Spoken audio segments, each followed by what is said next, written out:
Hey guys, welcome back to the REVan channel. I got to start off by thanking everybody. We hit 30,000 subscribers on the channel. Good. If you haven't already subscribed though, please hit that subscribe button at the bottom of the page. You'll see it over there on the side. Today, we're back on the Cyclone. My man Abe Tang has been working hard. We got the motor set in place. He's made some motor mounts. We're going to take you through what we've done, so let's check it out. All right, we got the Godzilla in place. Abe's been busting it. Man, it's been a while though. We were at the SEMA show, we were at the PRI show. The holidays are here. We bought a station wagon, which you guys know. But Abe, you made some progress. I did.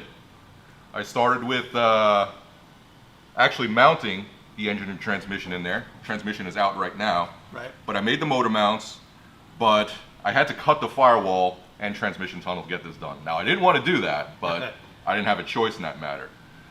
This engine is actually really high, and even with the oil pan that we put in, I had to move this engine back further. So, but now it's mounted in there, so I think we're pretty good. Yeah, it's one of the things that we talked about. We actually tried putting the engine in a couple different locations to try to not cut the firewall, but even with the smaller QuickTime bell housing, the Tremec trans that we're using, the Magnum, is rather large, and we really wanted the motor as far back as possible because the car will handle better that way. We needed the clearance up front for a radiator and everything that goes along there. And of course, engine oil pan to the rack is a big deal. You can't have the engine sitting on the rack. So Abe made the decision to do a little slice and dice. So let's take you inside the car and show you from the back what it looks like with the firewall cut out. All right, as you can see here, I did a little bit of cutting. A lot of bit of cutting. This transmission is huge and its bell housing is huge. So this whole section over here is going to be cut out. The shifter is going to be around here, and this is the engine transmission.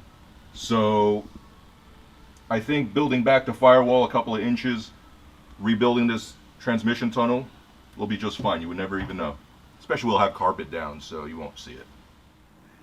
Alright, so before you start just cutting out your firewall and transmission tunnel, you got to do a lot of measuring. First, you want to center everything, make sure it's in the right position, not level, facing down a little bit, and measure twice, cut once. You can see here how big this is, so I'm going to have to do some more cutting. But you want to do as little as possible. You don't want to cut all the way out to where you don't need to. So next time you see this will all be cut out and transmission will be in here and it'll be set. The way I cut this, I tried to leave the pedal box and the clutch setup and where the gas pedal is going to be. This way I don't have to change this whole thing out. So if you don't have to, try not to cut all of this out. I cut right before where the pedal box is going to be, so this is all going to fit fine and we won't have to put aftermarket brake pedal, clutch pedal, or anything like that in there. So Abe, without the Tremec transmission bolted up, how did you ensure that the angle of the drive shaft will be correct? Well, I measured the angle from the engine side of it, and so I know how it's facing. I know where I have to cut. I also have this rod in here facing at the right angle, so I measured that also. That's the angle of the drive shaft and the transmission to the rear, so that's correct, so we'll be okay. So in the car, what are the next steps?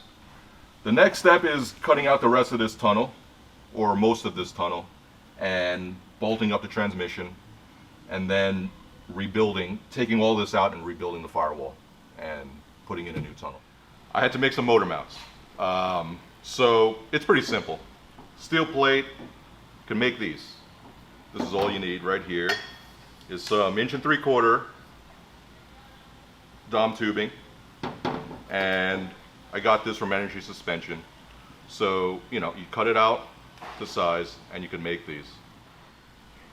So I made a plate on the motor side with 2 brackets on there, so this could attach on there. And I used this tubing right here, this Dom tubing, and the other side of it, which you'll see, is welded to the cross member, which I'm going to put gussets in. You won't see it yet. So it's a lot of measuring, but once you do all of that, it's not too difficult to do. All right, so thanks for checking out the REVan YouTube channel. This wraps up another video on the Cyclone. We've got the wagon to work on. We've got the Cyclone. We got all kinds of cool events coming up. It's never winter here in Florida, so stay tuned.